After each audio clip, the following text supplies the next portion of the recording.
반갑습니다. 빠르게 리뷰해보는 주식 정량 분석, 여유의 가치투자TV, YBTV입니다. 시즌2 첫 번째 기업은 컬러강판제조업체 DCM입니다. 코스피 철강 및 금속 업종에 속해 있습니다.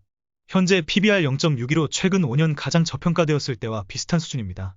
손익계산서 기준 에스림 평가, 현금 흐름표 기준 DCF 평가 모두에서 적정가 대비 상당한 수준의 저평가로 보입니다.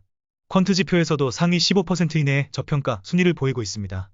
작년 주당 배당금 기준 현재 6.5%의 고배당 수익률입니다만 올해 얼마나 줄지는 아직 모르죠.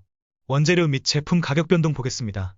사업보고서의 원재료, 제품 가격 변동을 알기 쉽게 차트로 보면 원재료 가격 증가를 제품가에 잘 반영하고 있는 것으로 보입니다. 작년, 올해 매출이 증가했을 것 같네요. 매출과 이익 연간 차트입니다. 올해 반기까지의 실적은 지난 4분기 합산입니다. 작년, 올해 반기까지 순조로운 매출 증가와 이익 증가가 있었습니다. 가장 최근 2분기의 실적은 살짝 꺾였네요. 전 세계적 인플레와 러우 전쟁, 금리 인상 등 글로벌 경제 상황이 반영된 것일까요? 다음, 현금 흐름은 이익과 달리 폭증세는 아닙니다. 그러나 영업현금 흐름 플러스, 재무현금 흐름 마이너스로 우량주의 그 모습입니다. 본격 재무제표 비율 분석으로 들어가겠습니다.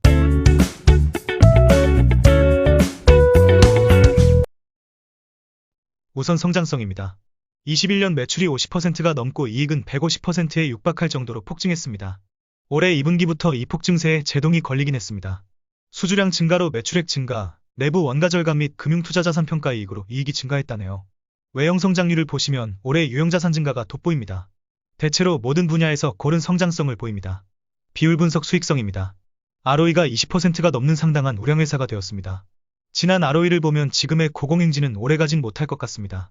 대체로 10% 전후의 ROE가 맞는 것 같습니다. 영업이익 마진율이 15%를 넘습니다. 16년 이후 마진율이 10%를 넘나들고 있는 것이 제품의 경쟁력이 상당한 수준이라는 것을 의미합니다. 수익성 비용 분석 보겠습니다. 작년 매출 증가 52%의 매출 원가는 44%로 선방합니다. 판관비의 증가는 24%뿐입니다. 회사 발표대로 원가 절감에 성공한 것으로 보입니다. 이전 연도에선 매출 증가보다 원가 증가율이 컸네요. 비율 분석 안정성 보겠습니다. 부채 비율 24%, 이자부 부채, 차입금이죠?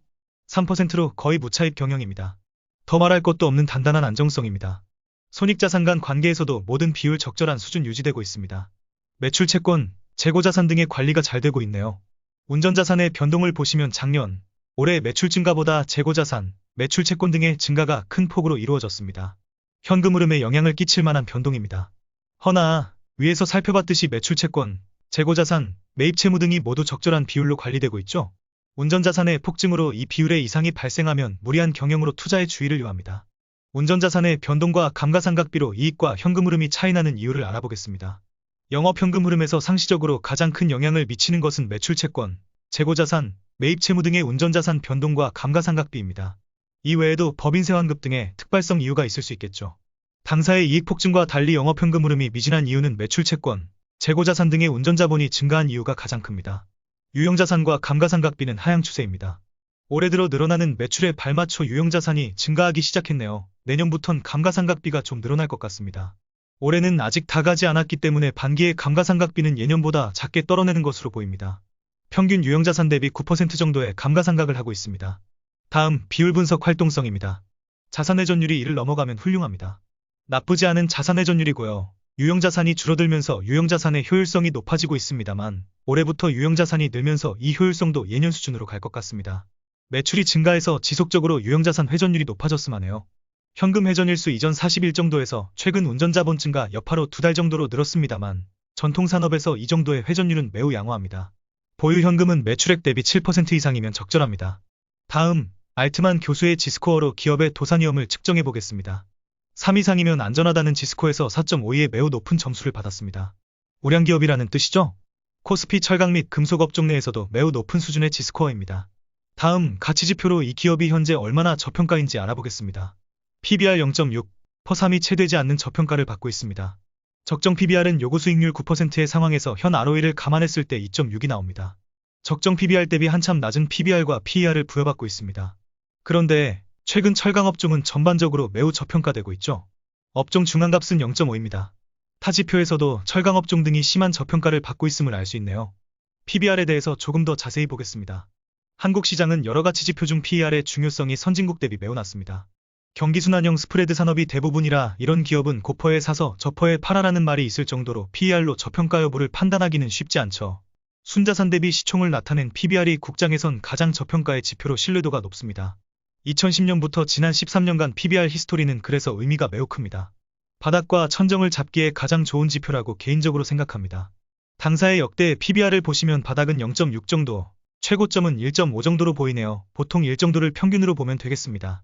현재는 0.62로 작년과 재작년의 역대 바닥보다는 살짝 높습니다. 그런데 배당 수익률이라는 조금 더 확실한 주주환원책이 있다면 저평가를 받는 정도는 달라야겠죠. 배당 수익률이 올해 5%고 작년에는 3%였다면 올해 최저 PBR 0.5와 작년 최저 PBR 0.5를 같은 수준의 바닥이라고 보기엔 억울하지 않을까요? 올해 배당 수익률이 작년보다 2배 가까이 높아졌으면 최저 PBR도 그것을 감안해 조금은 더 높은 게 당연합니다. 그래서 배당 수익률을 감안한 역대 최저 PBR 보정치를 보겠습니다. 제2미의 보정치를 넣은 올해 최저 PBR은 0.49, 즉 현재 PBR 0.62가 가장 최바닥임을 말해줍니다. 현재의 기대 배당 수익률은 무려 6.5%네요. 이 상황에서 작년 배당 수익률 3.9%의 비슷한 PBR로 같은 바닥 수준이라고 하기엔 억울합니다. 물론 올해 배당은 아직 확정이 안 됐죠. 현재의 주가가 역대와 비교해서 정당화되려면 올해의 주당 배당금은 더 적어야겠네요. 시장은 똑똑하니까 올해의 배당 성향은 낮아질 수도 있다는 암시로 해석할 수도 있는 부분입니다. 이제 벤자민 그레이엄께서 좋아하시는 순유동자산 검토해보겠습니다. 전통적 순유동자산인 유동자산에서 총부채를 뺀 값이 시총의 82%에 달합니다. 피터 린치 등이 가장 합리적이라 생각했던 현금성과 투자자산에서 비유동부채를 뺀 수정순유동자산은 시총의 100%가 넘네요. 투자하기에 좋은 담보가 될 것 같습니다. 다음 배당 검토하겠습니다. 당사의 배당 성향은 당기순이익 따라 주고 있는 것이 확연해 보입니다. 올해 나머지 2분기 실적에 따라 올해의 배당금이 정해질 것이지만 현재까지는 지난 수준의 배당을 줄 것으로 보입니다. 그렇다면 6.5%에 상당한 고배당입니다. 이제 적정가 산정해 볼 시간입니다. 요구 수익률 9%에서 최근 5년가 중평균 ROE 약 19%를 적용한 적정가는 46,000원으로 매우 높게 나왔습니다. 지속 가능한 ROE를 대략 10%라 생각해봐도 약 25,000의 적정가는 받아야 할 기업입니다. 현금 흐름으로 보는 기업의 적정가 산정 DCF 분석입니다. 우선 이 기업에서 주목해야 할 부분은 현금 흐름 생산성의 탁월함입니다. 대부분의 한국 제조업답지 않게 잉여연금을 매우 안정적으로 뽑아내고 있습니다. 6년 잉여연금 변동성이 39%로 상위 3% 정도에 들어가는 현금 자판기네요. 이런 기업은 DCF 분석에 무리가 없습니다.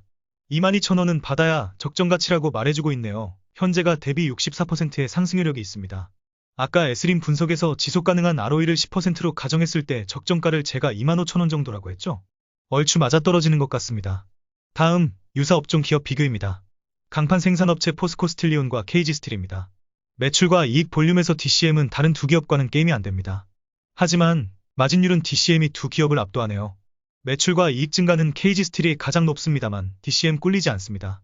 안정성은 DCM이 가장 좋고요. 차입금이 가장 낮은 상황에서도 높은 ROE를 뽑아내고 있는 게 단연 돋보입니다. KG스틸은 차입금 의존도가 39%라면 ROE는 좀 더 높아야 할 것 같습니다. 저평가 정도는 뭐 비슷합니다. 낮은 차입금 비율에서 비슷한 수준의 저평가는 DCM 입장에서는 다소 억울하겠네요. 포스코스틸리온이 가장 저평가의 정도가 큽니다. 배당 수익률은 DCM이 압살합니다. 상승효력도 DCM이 고르게 높게 나왔습니다. 적정가 산정은 지난 5년가 중평균 실적을 반영하는지라 KG스틸은 2018년 이전에 무지막지한 적자가 반영된 것 같네요. 마지막 장기월봉 차트 보겠습니다. 차트상 역시 최근 13년간 PBR 밴드 하단에 위치하고 있습니다. 언제가 될진 모르겠지만 2에서 3년 내 2만원은 넘지 않을까요? 모르죠 뭐. 아직 신용이 많아서 더 떨어질 수도 있을 것 같은데. 이상 DCM 정량 분석이었습니다.